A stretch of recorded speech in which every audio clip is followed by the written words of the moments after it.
রমজান মানে হলো রোজা রাখা, তারাবির নামাজ পড়া, আর সাহরি খাওয়া, ইফতার খাওয়া। ব্যাস, রোজা, তারাবি, সাহরি, ইফতার, এই 4 জিনিসের নাম হলো আমাদের মুসলমানদের রমজান মাস।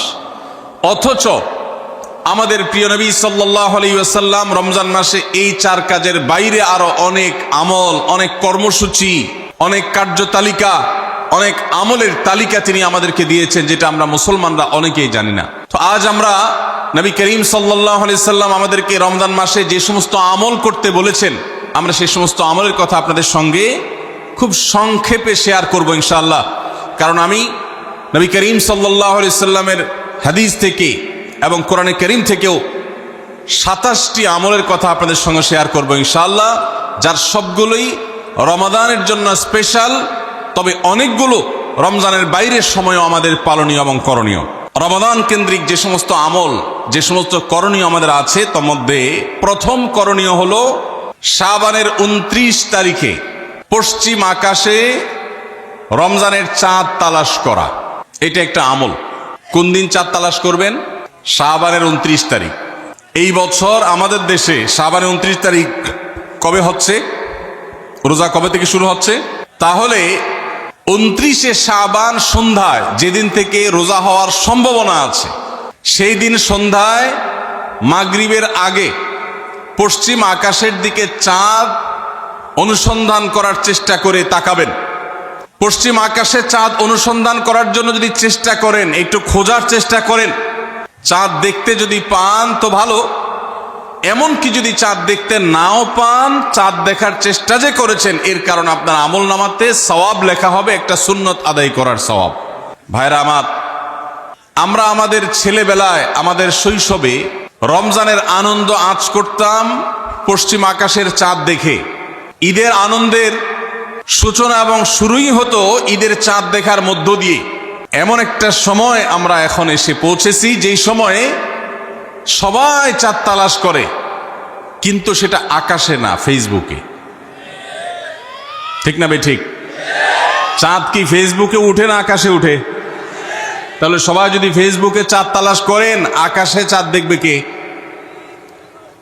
ও ইসলামী ফাউন্ডেশনের হেলাল কমিটি, চাঁদ দেখা কমিটির কিছু মানুষ, তাদের উপরে নির্ভর করে 18-20 কোটি মানুষ তারা ফেসবুকে তাকায় আস।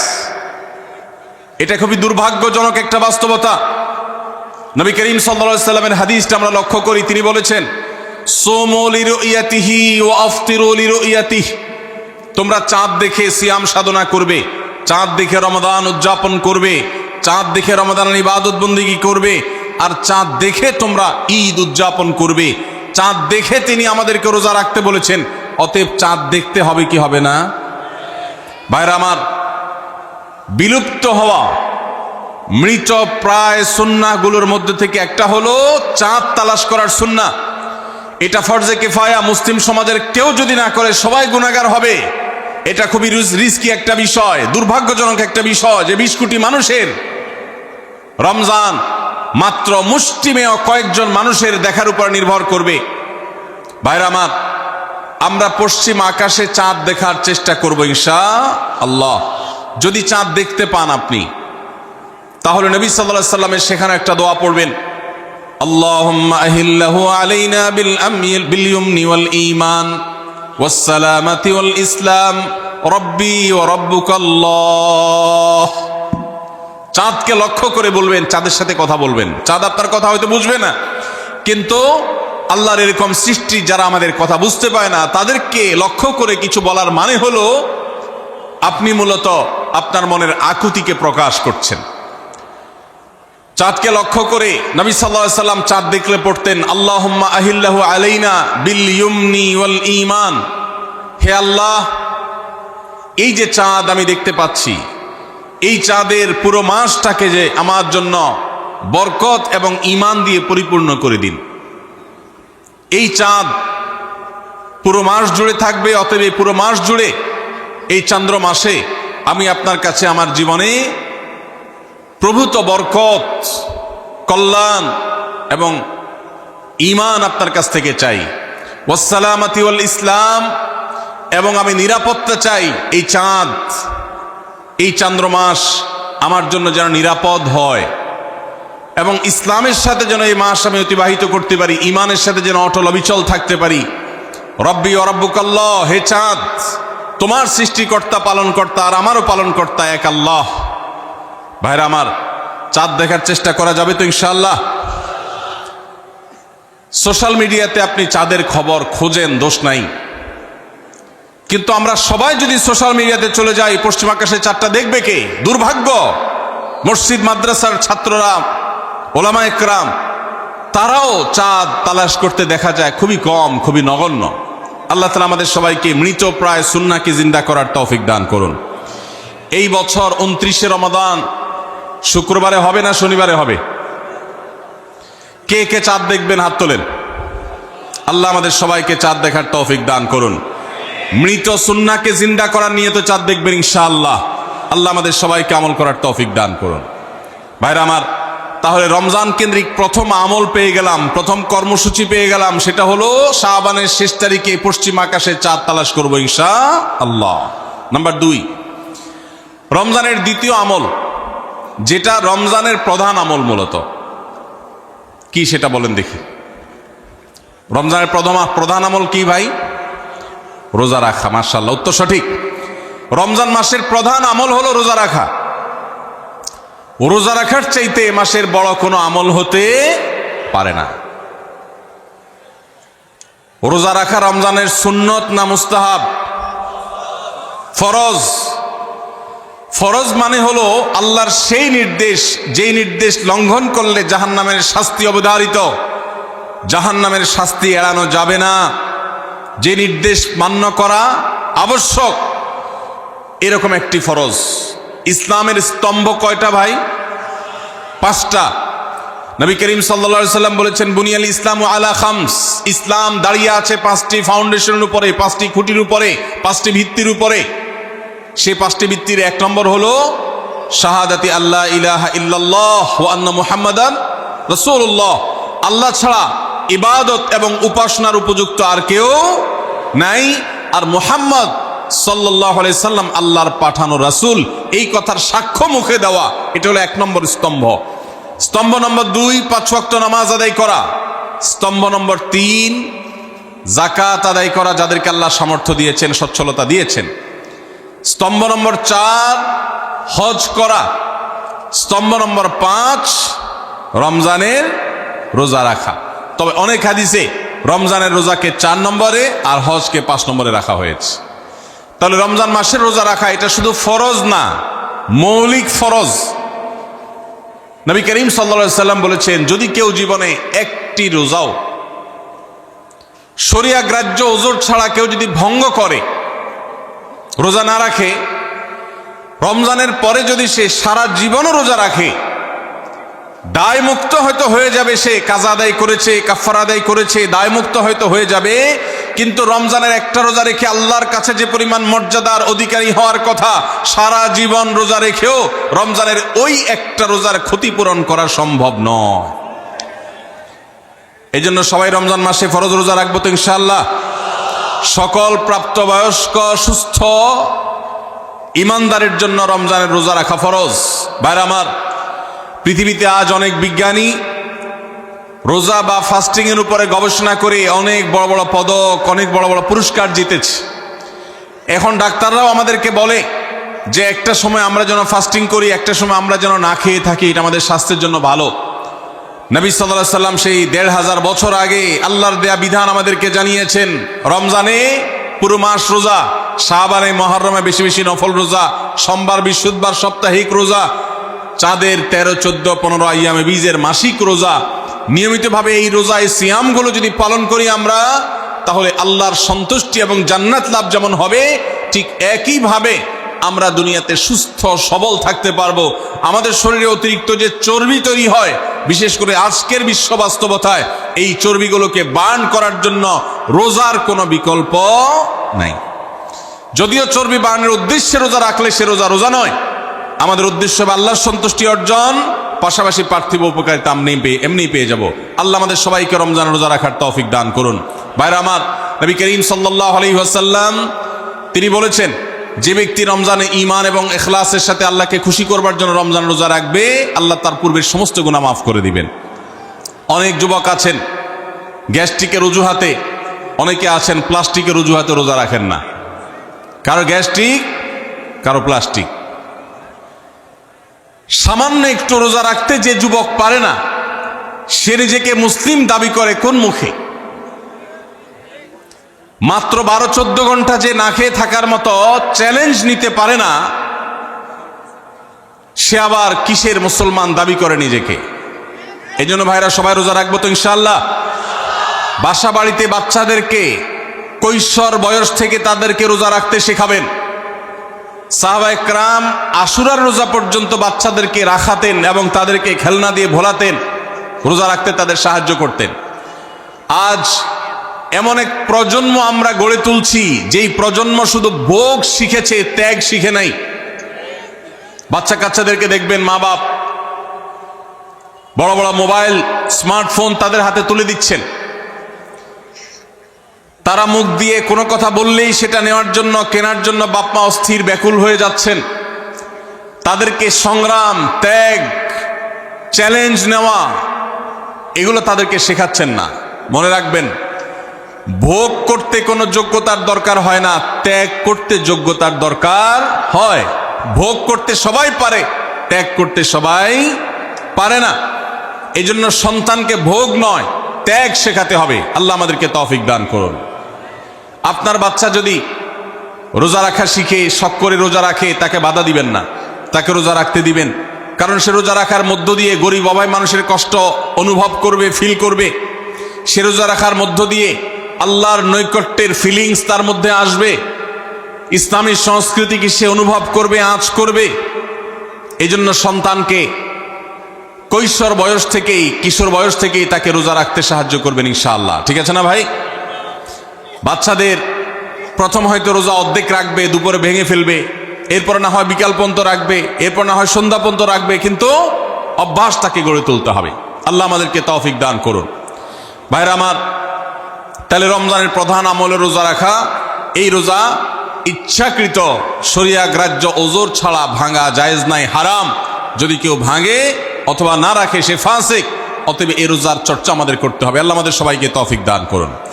তাহলে 3 নম্বর আমল হলো রমজান মাসের, 2 নম্বর আমল হলো রমজান মাসে রোজা রাখা।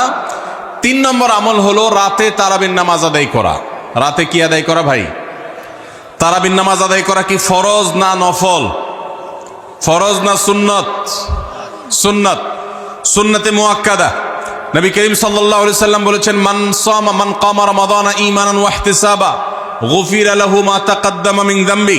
যে ব্যক্তি রমজান মাসে রাতে দাঁড়িয়ে তারাবির নামাজ পড়বে, তার পূর্বের সমস্ত গুনাহ খাতা মাফ করে দেওয়া হবে। এই জন্য তারাবির নামাজ পড়বো তো ইনশাআল্লাহ।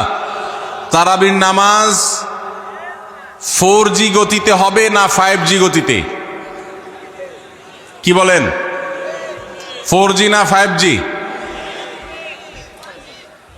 ভাইরা আমার, সব কিছুতে গতি ভালো না, সব কিছুতে গতি ভালো না। নেটের গতি যত বেশি হয় তত ভালো, কিন্তু নামাজের গতি, ইবাদত, সিজদার গতি, তারাবির গতি যত কম হয়, যত ধীরে ধীরে হয়, যত শান্তশিষ্টভাবে হয়, তত আল্লাহর কাছে বেশি মর্যাদাবান হয়। অতএব মহল্লার হাফেজ সাহেবদেরকে তাড়াতাড়ি নামাজ শেষ করার জন্য দৌড়ের উপর রাখবেন। ক্রিকেট খেলা আছে হুজুর, আজকে একটু খেয়াল রাখেন, বলবেন। ভাইরা আমার, আমরা তারাবির নামাজের কথা যখন স্মৃতিতে, কল্পনায় আমরা ভাবি, তখন আমাদের স্মৃতিতে তুফান মিল মার্কা একটা নামাজ ভেসে উঠে। ঠিক না বে ঠিক? 5 ওয়াক্ত নামাজ এত তাড়াহুড়া করা হয় না তারাবি যত। অথচ তারাবি এটা তারবিহার এর বহু বচন, আরবি শব্দ, যার অর্থ হলো আরামের সাথে, ধীরস্থিরতার সাথে, রেস্ট করে করে যে নামাজ আদায় করা হয় তার নাম তারাবি। নাম হলো আরামের সাথে করা, আর আমরা করি ব্যারামের সাথে, তাড়াহুড়ো করে। এই জন্য এলাকা এলাকা তারাবি ধীরে ধীরে পড়ার জন্য উদ্যোগ নেবেন তো ইনশাআল্লাহ। ইমাম সাহেবদেরকে, হাফেজ সাহেবদেরকে উদ্বুদ্ধ করবেন, ভাই হুলস্থুল করবেন না, কি পড়েন কিচ্ছু বুঝি না, এমন টান দেন শেষে যায় শুধু ইয়ালামুন তালামুন, আর এটা শুনে মনে করেন যে এখন স্টপ হয়েছে, এখন রুকুতে যাইতে হবে। এই নামাজ কি নামাজ? এটা তামাশা। ভাইরা আমার, স্পিডে তারাবি না পড়ে যদি একটু ধীরে তারাবি পড়া হয়, সর্বোচ্চ 15 থেকে 20 মিনিটের ডিফারেন্স হবে, এর বেশি না। মাত্র 15 মিনিটের জন্য আপনার পুরো নামাজকে আপনি বরবাদ করছেন। দেশের বেশিরভাগ মসজিদগুলোতে তুফান মিল মার্কা তারাবি পড়া হয়। এই তারাবি আল্লাহর কাছে কতটা গ্রহণযোগ্য হবে, এটা যথেষ্ট প্রশ্নবিদ্ধ বিষয়। আল্লাহ তাআলা আমাদের সবাইকে ধীরস্থিরতার সাথে খুব শান্তভাবে তারাবির নামাজ আদায় করার তৌফিক দান করুন। চেষ্টা করা যাবে না ইনশাআল্লাহ? ভাইরা আমার, আল্লাহ রাব্বুল আলামিন নামাজের ক্ষেত্রে হুলস্থুলতা পছন্দ করেন না। যার নামাজ যত বেশি সময় নিয়ে আদায় করেন তিনি আল্লাহর কাছে তত শ্রেষ্ঠ, তত ভালো নামাজি। আর যার নামাজে যত হুলস্থুল করা হয় তার নামাজের কোয়ালিটি মর্যাদা আল্লাহর কাছে তত কম। অতএব আমরা রমজানের তৃতীয় আমল জানলাম তারাবির নামাজ, এবং সেটা ধীরস্থিরতার সাথে আদায় করবো। আল্লাহ আমাদের তৌফিক দান করুন। নাম্বার 4, সাহরি খাওয়া। সাহরি খাওয়া এটা রমজানের একটা আমল। আপনি সারা বছর লাঞ্চ করেন, ডিনার করেন, দুপুরের খানা খান, রাতের খানা খান, সকালে ব্রেকফাস্ট নাস্তা করেন, কিন্তু এর কোনোটা ইবাদত হয় না, এর কারণে আপনি সওয়াব পাবেন না। কিন্তু রমজান মাসে ভোর রাতে ঘুম থেকে উঠে যে আপনি খাবার খাবেন, এই খাবার খাওয়ার জন্য যে উঠলেন এবং খাইলেন, এর কারণে আপনার অ্যাকাউন্টে আপনার আমলনামা আল্লাহ তাআলা সওয়াব জমা করে দিবেন। আপনি রিওয়ার্ড পাবেন, বিনিময় পাবেন। কেন? কারণ নবী করিম সাল্লাল্লাহু আলাইহি সাল্লাম বলেছেন, তাসাহহারু ফাইন্না ফিস সাহুরি বারাকাহ। তোমরা সাহরির খাবার খাবে ভোর রাতে। রোজার মাসে রোজা রাখতে গিয়ে সাহরির খাবার খাবে। কেন? কারণ সাহরির যে খানা, এই খানাতে আল্লাহ তাআলা বরকত রেখেছেন। এই খানা খাইলে তার জন্য আমাদের স্পিরিচুয়াল, আধ্যাত্মিক বিভিন্ন রকমের উপকারিতা আল্লাহ তাআলা এর মধ্যে নিহিত রেখেছেন। এর মধ্যে খাদ্য শক্তি আছে, আমাদের এনার্জি হবে শরীরে, রোজা রাখতে সহজ হবে। এর পাশাপাশি সাহরির খাবারে আলাদা একটা বরকত আছে, শেফা, বহুবিধ উপকারিতা আমাদের শরীরের, আমাদের মনের জন্য আল্লাহ তাআলা রেখেছেন। এই জন্য সাহরি খাওয়াটা আলাদা একটা ইবাদত। যদি আপনার সন্ধ্যা রাত্রে বেশি খাওয়া হয়ে যায়, সাহরিতে খানা খাওয়ার মতো মুড না থাকে, অন্তত এক ঢোক পানি, একটা খেজুর, সামান্য কিছু খেয়ে হলেও আপনি সাহরি খাবেন এবং তাতে আপনি সওয়াব পাবেন। কোনো কারণে যদি সাহরি খেতে না পারেন, রাতে উঠতে পারেন নাই, অ্যালার্ম বাজছে কিন্তু শুনেন নাই, উঠে দেখেন ফজরের আজান হয়ে গেছে, তাহলে ওই দিনের রোজা কি হবে নাকি হবে না? হবে। মাশাআল্লাহ, বগুড়া মানুষ মাসালা জানে, দেখা যায় রোজা হয়ে যাবে ইনশাআল্লাহ। কারণ এই সাহরি খাওয়াটা ফরজও না, ওয়াজিবও না, এটা সুন্নত। সুন্নত ছুটে গেলে ইবাদত হয় না, ব্যাপারটা সেরকম না। 5 নম্বর আমল হলো, সাহরি তো খাবো ঠিক আছে, কিন্তু সেটা শেষ সময়ে খাওয়া, দেরিতে খাওয়া। সাহরি কি আগে খাবেন না শেষের দিকে খাবেন? শেষের দিকে। কেন? কারণ নবী করিম সাল্লাল্লাহু আলাইহি সাল্লাম বলেছেন, লা ইয়াজালুন নাসু বিখাইরিন মা আজ্জালুল ফুতুর ওয়া আখারুস সাহুর। এই উম্মত, মুসলিম জাতি ততদিন পর্যন্ত কল্যাণের উপর প্রতিষ্ঠিত থাকবে, তারা কল্যাণকে স্পর্শ করতে পারবে যতদিন পর্যন্ত তারা সাহরি তাড়াতাড়ি খাবে না দেরিতে খাবে? দেরিতে খাবে। আর ইফতার তাড়াতাড়ি করবে। তাহলে সাহরি দেরিতে খাওয়া হলো সুন্নত। আমাদের দেশে গ্রামে অনেক মুরব্বীরা এখনো আছেন, রাত 12টা, 1টা, 2টা বাজে সাহরি খেয়ে শুয়ে থাকেন। তারা চিন্তা করেন পরে খাইতে গেলে আবার বর্ডার ক্রস হয়ে যায় কিনা, সীমা লঙ্ঘন হয়ে যায় কিনা, রিস্ক নেওয়ার দরকার কি, এই জন্য 12টার সময় খেয়ে রাখি। এটার কারণে সাহরি খাওয়ার সওয়াব পাবেন ঠিকই, কিন্তু দেরিতে সাহরি খাওয়ার যে সুন্নত, সেই সুন্নত আদায় হবে না। এই জন্য দেরিতে খাবেন। দেরিতে খাওয়ার মানে আবার এরকম দেরি না যে আপনি আর মুয়াজ্জিন সাহেব দুজন কম্পিটিশন করছেন, আপনার হাতে খাবারের প্লেট আর মুয়াজ্জিনের হাতে মাইক, আপনি আগে শেষ করেন আর মুয়াজ্জিন আগে আজান দিবে, কম্পিটিশন চলছে। এত দেরি করে একেবারে লাস্ট মিনিট পর্যন্ত খাওয়া সুন্নত নয়। কথা কি বুঝাতে পারছি? কয়েক মিনিটের গ্যাপ রেখে তারপরে খাবার শেষ করবেন। কারণ নবী করিম সাল্লাল্লাহু আলাইহি সাল্লাম সাহরি খেয়ে শেষ করে ফজর নামাজ শুরু করতেন, এর মধ্যে 50টা আয়াত পড়ার মতো গ্যাপ রাখতেন, অর্থাৎ প্রায় 10 মিনিটের মতো একটা গ্যাপ থাকতো। এই জন্য আমরা একটা গ্যাপ রেখে তারপর সাহরি শেষ করব। অর্থাৎ ফজরের আজান যদি হয় উদাহরণস্বরূপ 5টা 25-এ বা 30-এ, তাহলে আমরা 2-4 মিনিট আগে সাহরি খেয়ে শেষ করবো ইনশাআল্লাহ। তাহলে সাহরি দেরি করে খাওয়া, শেষের দিকে খাওয়াটা সুন্নত। আল্লাহ আমাদেরকে আমল করার তৌফিক দান করুন। রমজান মাসে সাহরির নামে একটা নতুন নাটক শুরু হয়েছে এদেশে, সেটার নাম হলো সাহরি পার্টি। আপনারা শুনেছেন? বিশেষ করে শহরের ছেলেফেলেরা, ইউ পোলাপান, তারা আজকাল ভোর রাতে বন্ধু বান্ধব সহ রেস্টুরেন্টে গিয়া সাহারি পার্টির আড্ডা বাইর করছে। শয়তানি এবং ফাইজলামির আর কোনো জায়গা নাই, সাহারির জন্য পার্টি বাইর করছে, তাও আবার ছেলে মেয়ে একসাথে মিলেমিশে। ভাইরা আমার, সাহারি খাওয়া ইবাদত, এবং সাহারির এই সময়টা দোয়া কবুলের সময়, তাহাজ্জুদের সময়। আল্লাহ তাআলা দুনিয়ার আকাশ থেকে ডেকে ডেকে বান্দাকে ক্ষমা করেন। এই সময়টাতে আড্ডাবাজি করা, এটা হতভাগা ছাড়া আর কারোর কোনো কাজ হতে পারে না। এরপরে 6 নম্বর আমল হলো ইফতার করা। রোজা রেখেছেন কিন্তু ইফতার করেন নাই, রোজা হয়ে যাবে কিন্তু সুন্নাত আদায় হবে না, এই জন্য ইফতার করা একটা সুন্নাত। আল্লাহ তাআলা আরহামুর রাহিমিন, এমন একটা মাস রমজান মাস, সারা বছর কিন্তু আমরা নাস্তা করি, সারা বছর যেটা নাস্তা করি রমজানে সে নাস্তাই করি। পার্থক্য হলো সারা বছর নাস্তা করি সকালে, রমজান নাস্তা করি সন্ধ্যায়। মানুষ দীর্ঘ সময় না খেয়ে থাকার পরে যে খাবার খায় সেটাকেই ব্রেকফাস্ট বলে, সেটাকেই নাস্তা বলে। আরবিতে যে ইফতার বলা হয়, এই ইফতার শব্দের অর্থ কিন্তু নাস্তা। ইফতার শব্দের অর্থ কি? নাস্তা। সারা বছর নাস্তা খেলে কোনো সওয়াব হবে, কিন্তু রমজান মাসে আপনি যদি সারাদিন উপবাস থাকার পর সন্ধ্যায় ব্রেকফাস্ট করেন, অর্থাৎ ইফতার করেন, তাহলে আল্লাহ তাআলা আপনাকে সুন্নাত পালন করার সওয়াব দিবেন। এই জন্য ভাই, ইফতার করা একটা সুন্নাত। 7 নম্বর, ইফতার আবার তাড়াতাড়ি করা আরেকটা সুন্নাত। এটা 7 নম্বর আমল, ইফতারটা একটু তাড়াতাড়ি করা। তাড়াতাড়ি করা মানে কি? সূর্য ডুবার 2-4 মিনিট আগে। কি বলেন? তাহলে তাড়াতাড়ি কেমনে হলো? তাড়াতাড়ি মানে হলো সূর্য ডুবার সাথে সাথে করা, বিলম্ব বা দেরি না করা। নবী করিম সাল্লাল্লাহু আলাইহি ওয়াসাল্লামের ওই হাদিস আবারও আমরা স্মরণ করি। তিনি বলেছেন, লা ইয়াজালুন নাসু বিখাইরিন মা আজ্জালুল ফুতুর ওয়া আখারুস সুহুর।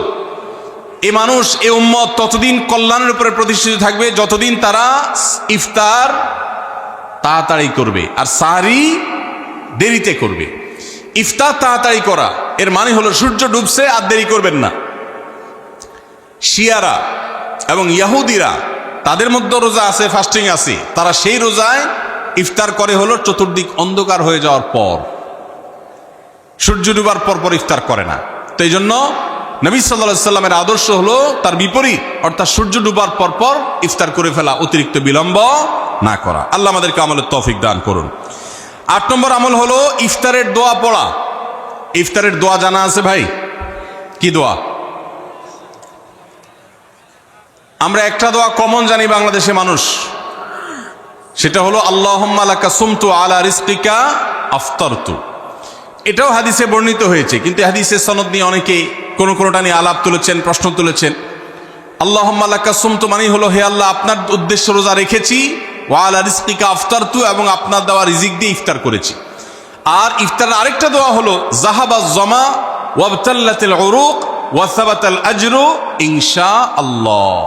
এটা একটা দোয়া। যদি এগুলো দোয়ামূলক নয়, আমরা দোয়া বলছি, এটা মূলত আল্লাহর কাছ থেকে একটা প্রত্যাশা। এর অর্থ হলো যাহাবাজ জামা, আমার পিপাসা দূর হয়ে গেছে। ওয়াবতাল্লাতিল উরুক, আমার শিরা উপশিরাগুলো সব সিক্ত হয়ে গেছে। ওয়া সাবাতাল আজরু ইনশাআল্লাহ, এবং আল্লাহ চাহেন তো এই রোজার বিনিময় আমার সাব্যস্ত হয়ে গেছে, আল্লাহর কাছে এটা স্থির হয়ে গেছে। এটা হলো ইফতারের দোয়া। ইফতারের দোয়াটা কি ইফতারের আগে করব না পরে করব? ইফতারের দোয়াটা যারা ইফতারের আগে করার পক্ষে তারা হাত তোলেন। অল্প সংখ্যক মানুষ, আর বাকিরা সবাই কি পরের পক্ষে না মাঝখানের পক্ষেও আছেন লোক? সব পরের। মাশাআল্লাহ, সব সূক্ষ্ম সূক্ষ্ম মাসআলা দেখি গাবতলী মানুষ জানে, মাশাআল্লাহ, অনেক অগ্রসর দেখা যায়। আল্লাহ আমাদের সবাইকে দ্বীনের জন্য কবুল এবং মঞ্জুর করুন, মাশাআল্লাহ। ভাইরা আমার, ইফতারের দোয়াটা ইফতারের পরে করতে হয়, যেটা বেশিরভাগ মানুষ জানে না, কিন্তু আমি অবাক হলাম যে এখানে বেশিরভাগ মানুষ আপনারা জানেন, মাশাআল্লাহ, নলেজেবল মানুষ, বোঝা গেছে। ইফতারের দোয়ার অর্থের দিকে তাকালেই তো বোঝা যায় এটা আগে না পরে। দোয়ার অর্থের মধ্যে তাকালে আমরা দেখতে পাচ্ছি যে আল্লাহ শিরা উপশিরা সিক্ত হয়ে গেছে, পিপাসা দূর হয়ে গেছে, এগুলো তো ইফতারের পরেই হয়। অবশ্য আমি অর্থ আগে বলে দিছি, সেটা দেখে হয়তো আপনারা অনেকে বুঝে ফেলছেন, মাশাআল্লাহ। তো যাই হোক, ইফতারের শুরুতে বিসমিল্লাহ বলে ইফতার করব, আর শেষে এই দোয়া পড়বো। আল্লাহ আমাদেরকে আমলের তৌফিক দান করুন। 9 নম্বর হলো সাহরি এবং ইফতারে খেজুর খাওয়া। খেজুর দিয়ে সাহরি ইফতার করা। ইফতারে আপনি অন্য যা খান না খান, খেজুর দিয়ে খাবেন। নবী সাল্লাল্লাহু আলাইহি সাল্লাম আদা পাকা আদা খেজুর দিয়ে ইফতার করতেন, যেটাকে রোতাব বলা হয়। আর যদি সেটা না পাওয়া যেত সাধারণ যে কোনো খেজুর, সেটাও না পাওয়া গেলে একটু পানি খেয়ে তারপর তিনি ইফতার করতেন। আমরা ইফতারে খেজুর খেতে হয় সুন্নাহ, এটা আমরা জানি, কিন্তু যেটা জানি না সেটা হলো সাহারিতে খেজুর খাওয়া। ভোর রাতে সাহারিতে খেজুর খাওয়া সুন্নত, এটা আগে কে কে জানতেন? হাত তোলেন। আগে জানতেন? মাশাআল্লাহ, হাত নামান। গত বছর রমজানে সাহারিতে ভাত তরকারি যাই খাইছেন না খাইছেন, একটা হলো খেজুর খাইছেন, কারা কারা হাত তোলেন? মাশাআল্লাহ, এদিকে সব আমল করা মানুষ, মাশাআল্লাহ। তাহলে তার ওয়াজ টোয়াজের কোনো দরকার নাই। এত নলেজেবল মানুষ, এত আমলদার মানুষ যদি এলাকায় থাকে, তাহলে ওয়াজের দরকারটা কি? আল্লাহ আমাদের সবাইকে আমলের তৌফিক দান করুন। ভাইরা আমার, ইফতারে খেজুর খাওয়া যেমন সুন্নাত, সাহরিতেও খেজুর খাওয়া সুন্নাত, কিন্তু খেজুর খাওয়া কোনো ফরজ ওয়াজিব না। খেজুরের দাম বেশি হয়ে গেছে, আপনি কিনতে অপারক। যদি একটা খেজুরও পুরো রমজানে না খান, আপনার রোজার কোনো অসুবিধা হবে। তবে নবী সাল্লাল্লাহু আলাইহি ওয়াসাল্লাম যেহেতু ইফতার এবং সাহরিতে খেজুর খেতেন, আর খেজুরে প্রচুর পরিমাণ সুগার আছে, উপকারী, যেটা মানুষের স্বাস্থ্যের জন্য উপকারী, প্রচুর পরিমাণ এনার্জি আছে, খাদ্য শক্তি আছে, সারাদিন রোজা রেখে আমাদের যে সুগারের ঘাটতি হয় সেটা পূরণ করার জন্য সহায়ক হয়। এই জন্য সাহরি এবং ইফতারে খেজুর খাওয়া এমনিতেও উপকারী। আর নবী সাল্লাল্লাহু আলাইহি ওয়াসাল্লামের সুন্নাত, তিনি বলেছেন, নি'মা সাহুরুল মুমিনি আত-তামার, ইমানদারের সাহারির আইটেমের মধ্যে সবচেয়ে বেস্ট উত্তম হলো খেজুর। এই জন্য অন্য যাই খান না খান, একটু হলো, এক পিস হলো খেজুর খাবেন, ইনশাআল্লাহ সুন্নত আদায় করার নিয়তে খেলে এই সুন্নতটা আদায় হয়ে যাবে, আল্লাহ তাআলা তা চাহেন তো। তাহলে 9 নম্বর আমল পেলাম হলো সাহরি এবং ইফতারিতে খেজুর খাওয়া। 10 নম্বর আমল হলো সকল প্রকার পাপাচার বর্জন করা, গুনাহের কাজ থেকে বিরত থাকা। এইটা হলো রমজান মাসের দ্বিতীয় সর্বোচ্চ গুরুত্বপূর্ণ আমল। সিরিয়ালে আমরা 10 নম্বরে বলেছি, কিন্তু 27টা রমজানের স্পেশাল আমলের মধ্যে সবচেয়ে গুরুত্বপূর্ণ আমল হলো রোজা রাখা, আর দ্বিতীয় সর্বোচ্চ গুরুত্বপূর্ণ আমল হলো সব ধরনের পাপাচার বর্জন করা, গুনাহের কাজ ত্যাগ করা। যদি কেউ রমজানে রোজা রাখে, আবার চোখ দিয়ে হারাম জিনিস মোবাইলে দেখে, স্ক্রিনে দেখে, পত্রিকার পাতায় দেখে, অফলাইনে দেখে, পরনারীর দিকে তাকায় থাকে, সে যদি কান দিয়ে হারাম জিনিস শুনে, গান বাদ্য, এই সমস্ত কিছু সে যদি উপভোগ করে, তাহলে তার এই রোজা আর উপোস থাকার মধ্যে কোনো পার্থক্য। মনে রাখবেন, রোজা শুধু পেটের হয় না, রোজা চোখের হয়, রোজা কানের হয়, রোজা হাতের হয়, রোজা মুখের হয়, রোজা শরীরের প্রত্যেকটা অঙ্গ প্রত্যঙ্গের হয়। একজন মানুষ যখন তার পুরো শরীরে রোজা করে, সে যখন সকল অঙ্গ প্রত্যঙ্গ দিয়ে আল্লাহর আনুগত্য করে, আল্লাহর নাফরমানি থেকে বেরিয়ে আসে, তখন সে সত্যিকারের রোজাদার হয়।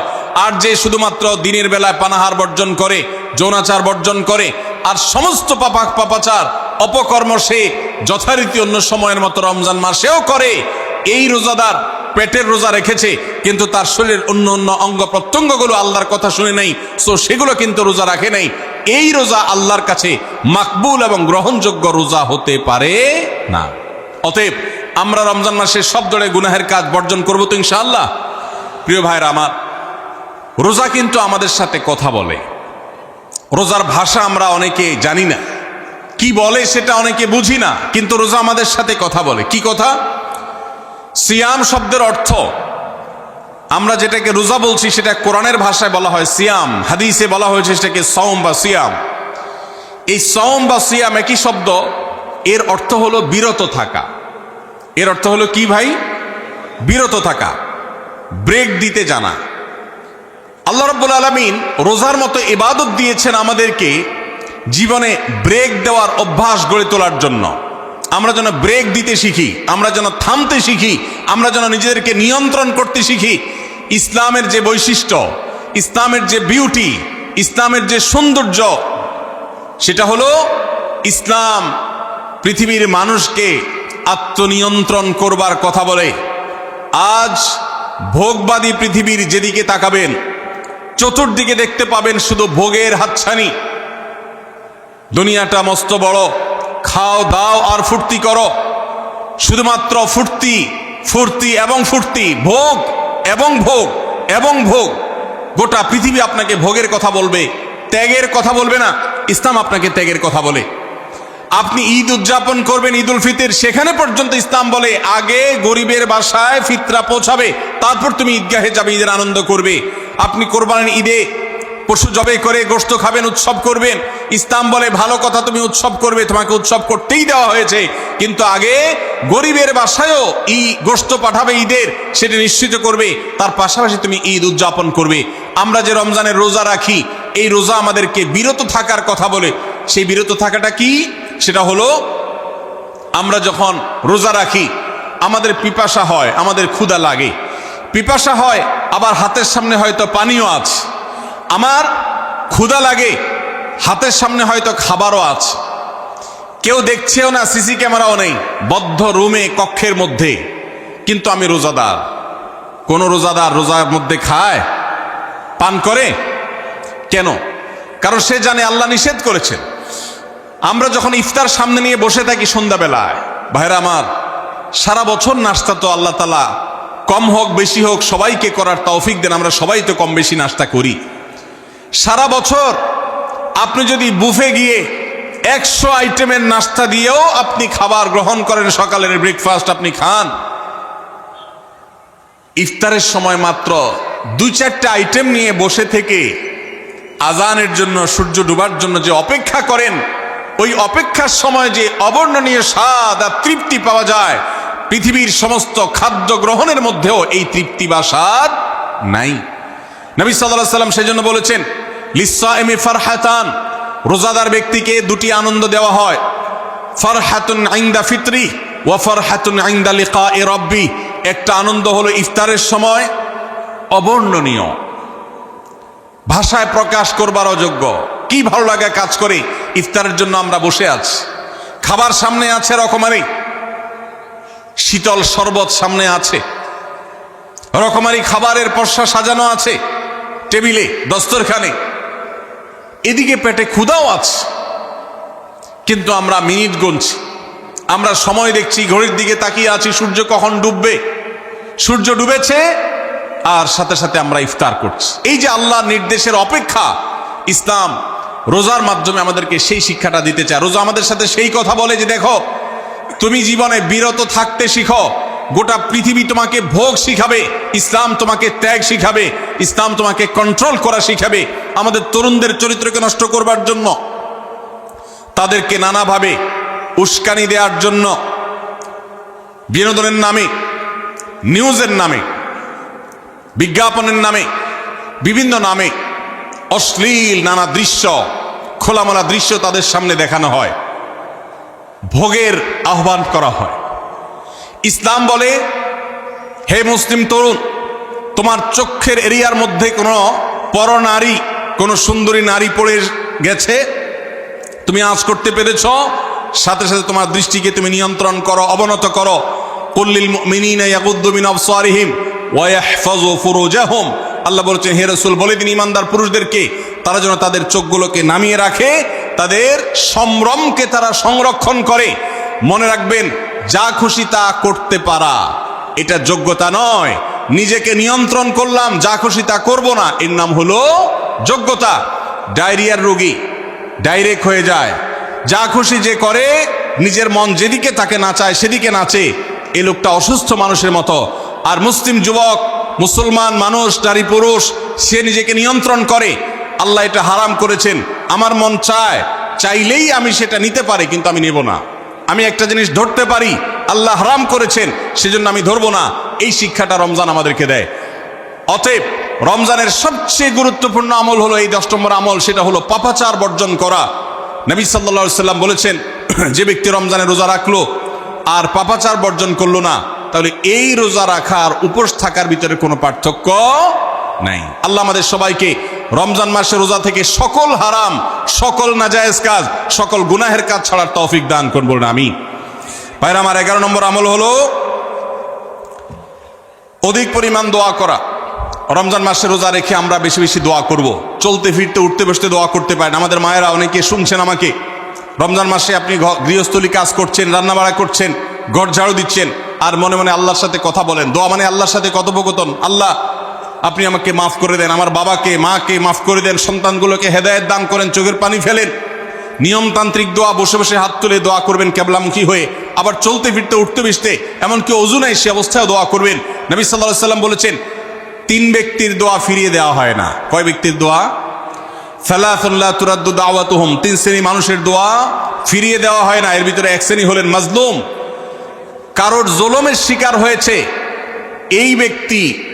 জালেমের বিরুদ্ধে যে তার মনের আকুতি থাকে, বদদোয়া থাকে, আল্লাহ সুবহানাহু ওয়া তাআলা এটা ফিরিয়ে দেন না।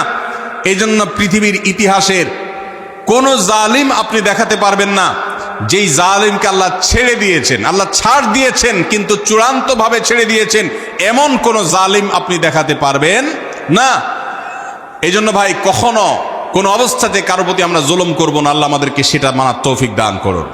তাহলে 3 ব্যক্তির দোয়া কবুল হয়, ফেরত দেওয়া হয় না। তার ভিতরে একজন হলো মাজলুম, যার প্রতি আপনি জুলুম করেছেন, সে আপনার বিরুদ্ধে যে বদদোয়া করে, এটা লাগবেই লাগবে, আজ হোক আর 2 দিন পরে হোক। নাম্বার 2, মুসাফির, যে ব্যক্তি সফরে আছে, সফররত অবস্থায় সে যদি দোয়া করে, সেই দোয়া আল্লাহ তাআলা কবুল করেন। 3 নম্বর হলে রোজাদার ব্যক্তি, আসসাইম হাত্তা ইফতির, রোজাদার ব্যক্তি সারাদিন ভর রোজা করলে ইফতার রাগ পর্যন্ত, সারাদিন দোয়া করলে ইফতার রাগ পর্যন্ত তার দোয়া কবুল হয়। এই জন্য রোজা রেখে আমরা বেশি বেশি আল্লাহর কাছে দোয়া করবো ইনশাআল্লাহ। চলতে ফিরতে উঠতে বসতে মনে মনে আল্লাহর সাথে কথা বললেন, চাওয়া দাওয়াকে পেশ করলেন, বাস এইটাই হলো দোয়া। এটা হলো আমাদের রমজান মাসের 11 নম্বর আমল, বেশি বেশি দোয়া করা। 12 নম্বর আমল হলো মিথ্যা এবং কাজ পরিহার করা। রমজানের সকল পাপাচার তো পরিহার করবই, বিশেষভাবে মিথ্যা কথা, মিথ্যা কাজ পরিহার করা। কারণ নবীজি সাল্লাল্লাহু আলাইহি ওয়াসাল্লাম এর জন্য আলাদা নির্দেশ করেছেন। তিনি বলেছেন, মাল্লাম ইয়াদা কাওলা যুরি ওয়াল আমালা বিহি ফালাইসা লিল্লাহি হাজা আন ইয়াদা তাআমাহু ওয়া শারাবা। যে ব্যক্তি রমজানের রোজা রেখে মিথ্যা কথা, মিথ্যা কাজ ছাড়লো না, তার উপোস থাকায় আল্লাহর কোনো ঠেকা পড়ে নাই। 13 নম্বর আমল হলো অশ্লীলতা এবং বিবাদ, বিতণ্ডা, ঝগড়া, এগুলো পরিহার করা। কারণ নবী করিম সাল্লাল্লাহু আলাইহি ওয়াসাল্লাম তিনি আমাদেরকে রমজান মাসে রোজা রেখে অশ্লীলতা পরিহার করতে বলেছেন। মোবাইলে হারাম জিনিস দেখলেন, টেলিভিশনে হারাম জিনিস দেখলেন, বা কোনো পত্রপত্রিকাতে খারাপ জিনিস, নিষিদ্ধ জিনিস দেখলেন, পরনারীর সৌন্দর্য দেখে আপনি হারাম স্বাদ নেয়ার চেষ্টা করলেন, তাহলে আপনার রোজার অঙ্গহানি হলো, রোজা প্রাণহানি হলো। এই রোজা নয়। এই জন্য এটাকে রমজান মাসে পরিহার করতে হবে, অন্য সময় তো বটেই। এবং সেই সাথে কেউ যদি আপনার সাথে ঝগড়া করতে আসে, নবীজি শিখাই দিয়েছেন, ফালিয়াকুল ইন্নী সায়েম, কেউ রোজা রাখা অবস্থায় ঝগড়া করতে আসলে বলবেন, ভাই আমি রোজাদার, আমি তোমার ঝগড়ার জবাব দিতে পারবো না। তাহলে ঝগড়া পরিহার করার জন্য রমজান মাসে আমরা এক্সারসাইজ করব। 14 নম্বর, যে কোনো ভালো কাজ, যে কোনো নেকামল রমজান মাসে বেশি বেশি করবেন। কেন? কারণ রমজানের শুরুতে একজন ঘোষক বলে, ইয়া বাগিয়াল খাইরি আকবিল, হে ভালো কাজ প্রত্যাশী, যে ভালো কাজ করতে চাও, রমজান মাসটাই হলো ভালো কাজের সওয়াব বেশি পাওয়ার।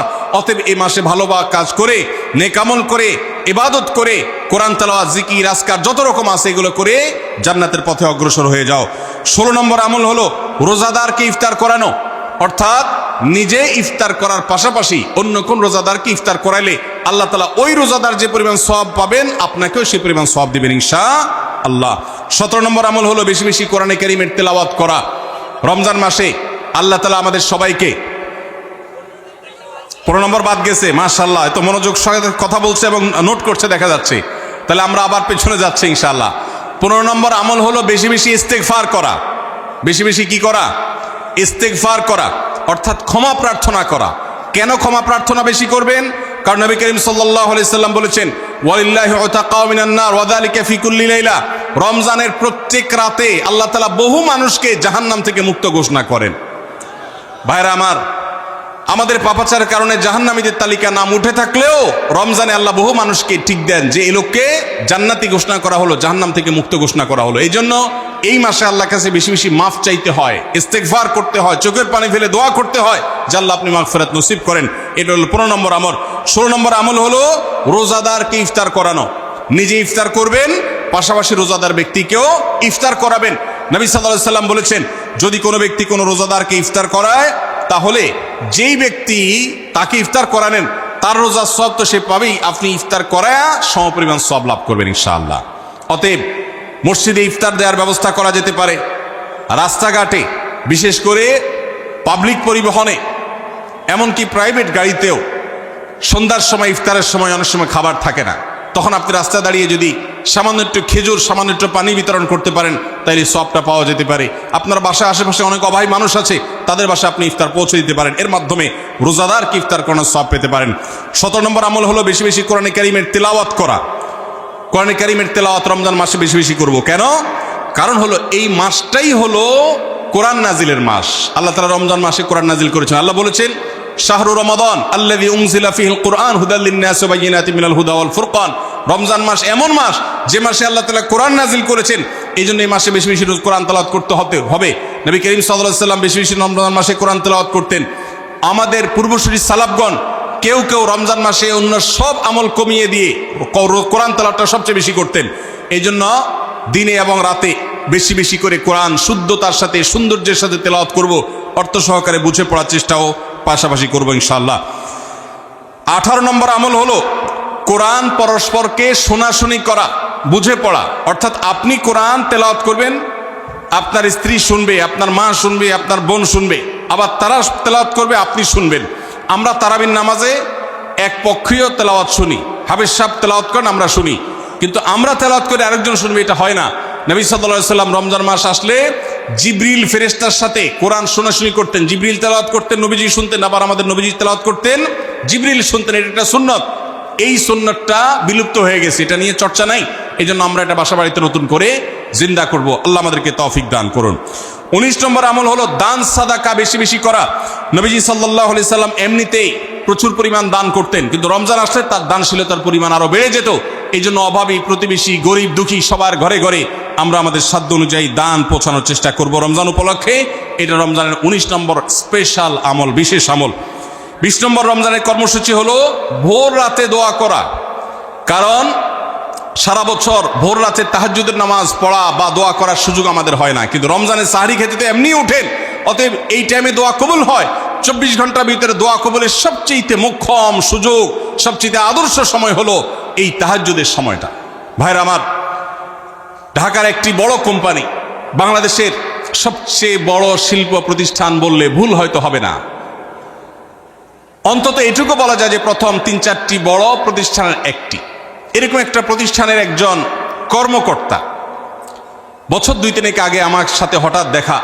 তিনি আমাকে দেখে বেশ আবেগ আপ্লুত হলেন এবং অনেকটা জড়িয়ে ধরলেন এবং বললেন, ভাই, আপনার একটি আলোচনা থেকে আমার জীবনের ভিতরে এমন এক পরিবর্তন আসছে যেটা অকল্পনীয়, অভাবনীয়। হয়ে জানতে চাইলাম কোনটা সেটা। তখন তিনি বললেন, ভাই, আমার জীবনে এমন একটা রোগ হয়েছে, যেই রোগ ট্রিটমেন্ট করার জন্য দেশে বিদেশে বিভিন্ন জায়গায় গিয়েছি, কোনো চিকিৎসা এর আমি পাই নাই। শেষ পর্যন্ত আশাহত হয়ে চাকরি ছেড়ে দিয়ে, শহর ছেড়ে দিয়ে গ্রামে গিয়ে বসবাস করা শুরু করছি এবং মৃত্যুর জন্য অপেক্ষা করছি। এর মধ্যে আপনার একটা আলোচনার ক্লিপ আমার চোখের সামনে আসলো, সোশ্যাল মিডিয়াতে ওটা শুনলাম।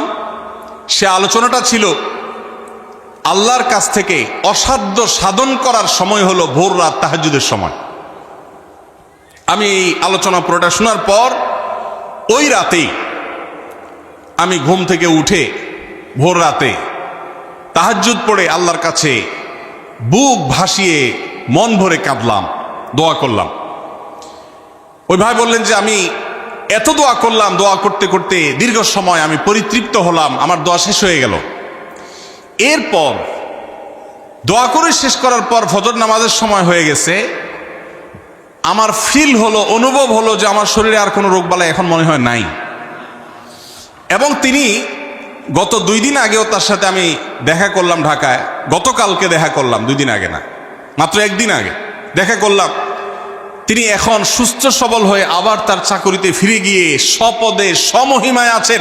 তিনি এক সহকর্মীকে ডেকে আমার সামনে বলছেন, এই তোমরা বলো তো, আমি আগে শারীরিকভাবে বেশি ফিট ছিলাম নাকি এখন বেশি ফিট? তখন তার সহকর্মী আমার সামনে বলছে, স্যার, আপনি আগে অনেক বেশি রাগারাগি করতেন, আপনি হট মেজাজি ছিলেন, অনেক বেশি অসুস্থ হয়ে যেতেন কিছু হলেই, কিন্তু এখন আপনি সে আগের সময়ের তুলনায় অনেক বেশি সুস্থ এবং ফিট।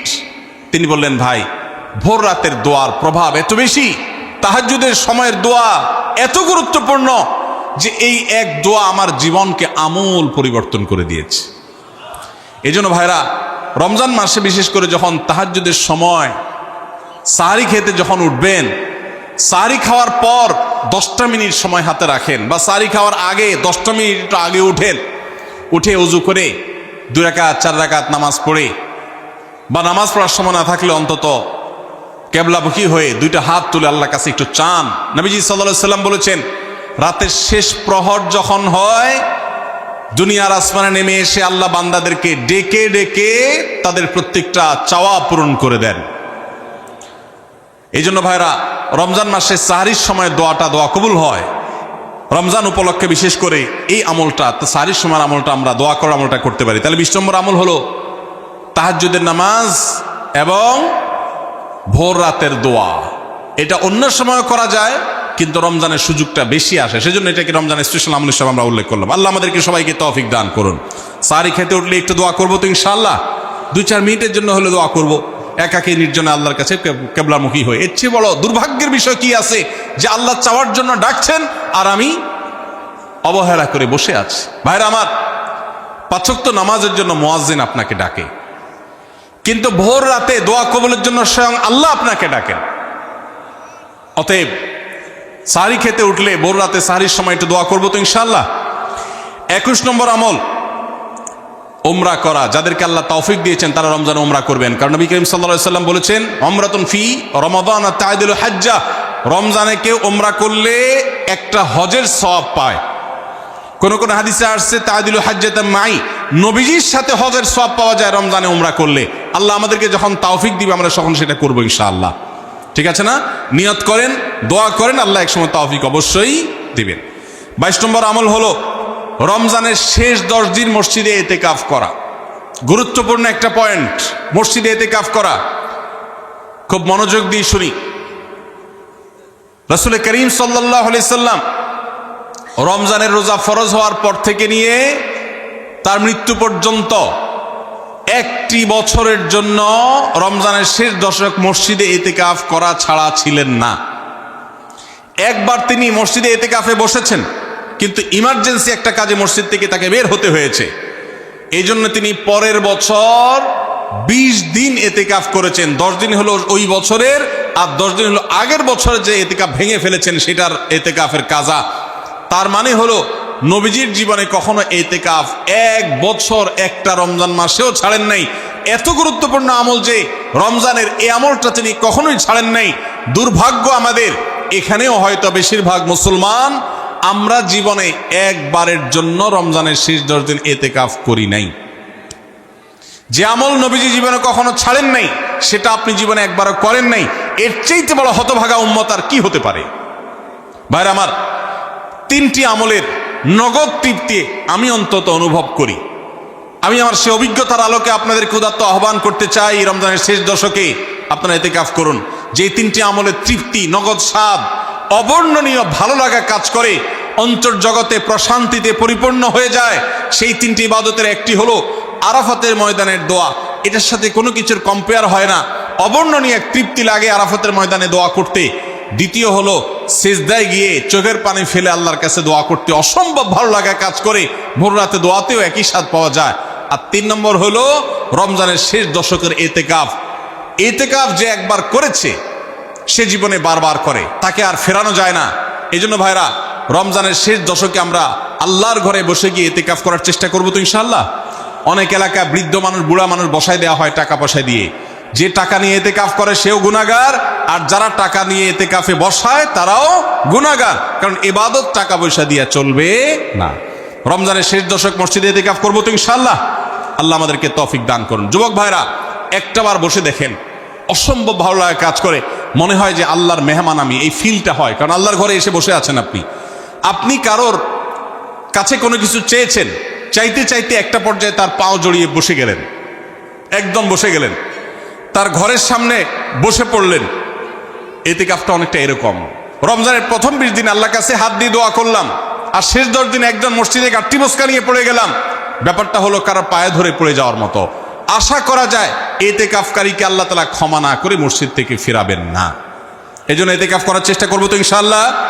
আমরা ব্যস্ততার অজুহাত দেই। ভাইরা আমার, যে কোনো মুহূর্তে দুনিয়া থেকে চলে যেতে হতে পারে। এই জন্য এই রমজানে প্ল্যান করেন, যত ব্যস্ত হন না কেন। আমি তো আমার সমস্ত ব্যস্ততাকে এক পাশে ঠেলে রেখে, আল্লাহ আমাকে যখন থেকে তৌফিক দিয়েছেন রমজানের শেষ দশকে ইতিকাফ ছাড়া বাইরে থাকবো এটা চিন্তাও করি না। এই জন্য যুবক ভাইদেরকে বলবো, প্রত্যেকটা মহল্লাতে 2 জন 5 জন 10 জন করে যুবকরা বসেন, কোরআনের গ্রুপ স্টাডি করেন, কোরআনের পাঠচক্র করেন, নিজেরা কোরআন হাদিসের আলোচনা করেন, রোনাজারি এবং দোয়া করেন, 10টা দিন আল্লাহর সাথে কানেক্টেড হওয়ার চেষ্টা করেন, 12 মাস ইবাদত দাওয়াতের কাজ ইসলামের কাজ করবেন, ইনশাআল্লাহ সেখানে বরকত পাবেন। রমজানের শেষ দশকে ইতিকাফ করবেন তো ইনশাআল্লাহ। আল্লাহ আমাদের সবাইকে তৌফিক দান করুন। 23 নম্বর আমল হলো শেষ দশকে ইবাদতের মাত্রা বাড়িয়ে দেওয়া। আমরা উল্টাটা করি। আমাদের দেশে রমজানের প্রথম দশকে মসজিদ ফুল হয়ে, বারান্দা ফুল হয়ে, রাস্তায়ও মুসল্লি দাঁড়ায়। আর 10 রমজান চলে গেলে 20 রমজান পর্যন্ত বাহিরের মুসল্লি কমতে কমতে বারান্দার মুসল্লি কমে ভিতরে চলে আসে। আর শেষ 10 দিনে আসলে, ঈদের দিনগুলো যখন কাছে আসে, তখন 5 ওয়াক্ত নামাজের ওই নিয়মিত মুসল্লি ছাড়া বাকিগুলো সব উদাও হয়ে যায়। নবী সাল্লাল্লাহু আলাইহি সাল্লাম কি করতেন? তার উল্টাটা। আমাদের আয়েশা বলেছেন, কানা ইয়াজিতাহিদু ফীহি মা লা ইয়াজিতাহিদু ফী গায়রি। আমাদের নবীজি সাল্লাল্লাহু আলাইহি সাল্লাম রমজানের শেষ দশকে ইবাদতের জন্য যত কষ্ট করতেন, যত সাধনা করতেন, অন্য কোন সময় ইবাদতের জন্য এত সাধনা করতেন না। অথচ আমরা দেখা যায় শেষ দশক অবহেলা কাটাই। এই জন্য ভাইরা, শেষ দশকে ইবাদতের পরিমাণ আরো বাড়িয়ে দিতে হবে, আমলের পরিমাণ বাড়িয়ে দিতে হবে। এটাই আল্লাহ তাআলার নির্দেশনা, সেটাই রমজানের শেষ দশকের আমল। 24 নম্বর আমল হলো শেষ দশকে পরিবারকে ঘুম থেকে ডেকে তোলা। এটা আলাদা সুন্নাহ। নবী সাল্লাল্লাহু আলাইহি সাল্লাম রমজানের শেষ দশক হলে কানা ইদা দাখালাল আশর আহইয়া লাইলা ওয়া আইকাযা আহলা। তিনি পরিবারকে ঘুম থেকে ডেকে তুলতেন এবং স্ত্রী সঙ্গ ত্যাগ করতেন। শেষ দশক কোমর বেঁধে ইবাদত করতেন। এটা 24 নম্বর আমল। তাহলে শেষ দশক পরিবারকে ঘুম থেকে ডেকে তোলা। নবীজি অন্য কোনো সময় ঘুম থেকে ইবাদতের জন্য ডাকতেন না। নফল নামাজ যার ইচ্ছা সে পড়বে, যার ইচ্ছা পড়বে না। কিন্তু শেষ দশক এত বড় অফার, এত বড় সুযোগ, কারণ লাইলাতুল কদর শেষ দশকে আছে। এই জন্য এই দশকে ইবাদতের জন্য পরিবারকে তিনি ডেকে তুলতেন। তারা শুয়ে থাকুক, তিনি এটা সহ্য করতেন না। এই জন্য 24 নম্বর আমল হলো রমজানের শেষ দশকে পরিবারকে ঘুম থেকে ডেকে তোলা এবং স্ত্রী সঙ্গ ত্যাগ করা শেষ দশকের জন্য। 25 নম্বর আমল হলো লাইলাতুল কদর অনুসন্ধান করা। রমজানের শেষ দশকের প্রত্যেকটা রাতে কিন্তু শবে কদর হতে পারে। বিশেষ করে বেজোড় রাতে 21, 23, 25, 27, 29 এই রাতগুলোতে লাইলাতুল কদর হওয়ার সম্ভাবনা অনেক জোরালো। সৌদি আরবের মানুষ তাদের বেজোড় রাতে তালাশ করবে, আমরা আমাদের বেজোড় রাতে তালাশ করব ইনশাআল্লাহ। নবীজি সাল্লাল্লাহু আলাইহি সাল্লাম বলেছেন যে তাহাররাউ লাইলাতুল কদর ফিল বিত্রি মিনাল আশরিল আওয়াখির মিন রমাদান। রমজানের শেষ দশকের বেজোড় রাতগুলোতে তোমরা শবে কদর হতে পারে সে আশা বেশি বেশি করে ইবাদত বন্দেগী করো। লাইলাতুল কদরের ইবাদতকে আল্লাহ বলেছেন লাইলাতুল কদরে খায়রুম মিন আলফি শাহর। 1000 মাস, 1000 মাস ইবাদত করলে যে সওয়াব পাওয়া যাবে, লাইলাতুল কদরের এক রাতের ইবাদতের সওয়াব তার চাইতে বেশি হবে। সেই রাত কোনটা আল্লাহ নির্দিষ্ট করেন নাই। এই জন্য শেষ দশকের প্রত্যেকটা রাতেই ইবাদত করার চেষ্টা করা, স্পেশালি বেজোড় রাতগুলোতে। 26 নম্বর আমল হলো লাইলাতুল কদরের আশায় বিশেষ দোয়া পড়া। সেটা কি? আল্লাহুম্মা ইন্নাকা আফুউন তুহিব্বুল আফওয়া ফাআফু আন্নী। আল্লাহ আপনি ক্ষমাশীল, আপনি ক্ষমাকে ভালোবাসেন, অতএব আমাদেরকে ক্ষমা করে দিন। এটা রমজানের শেষ দশকের প্রত্যেক রাতেই পড়বেন। যে রাতটা একটু শান্ত শিষ্ট, একটু শীতল, একটু বৃষ্টিভাব, একটু লাইলাতুল কদরের আবহ বোঝা যায়, সেই রাতকে লাইলাতুল কদর আশা করে, প্রত্যাশা করে বেশি বেশি দোয়া পড়বেন, আল্লাহুম্মা ইন্নাকা আফুউন তুহিব্বুল আফওয়া ফাআফু আন্নী। তাহলে 26 নম্বর আমল হলো লাইলাতুল কদরের দোয়া পড়া।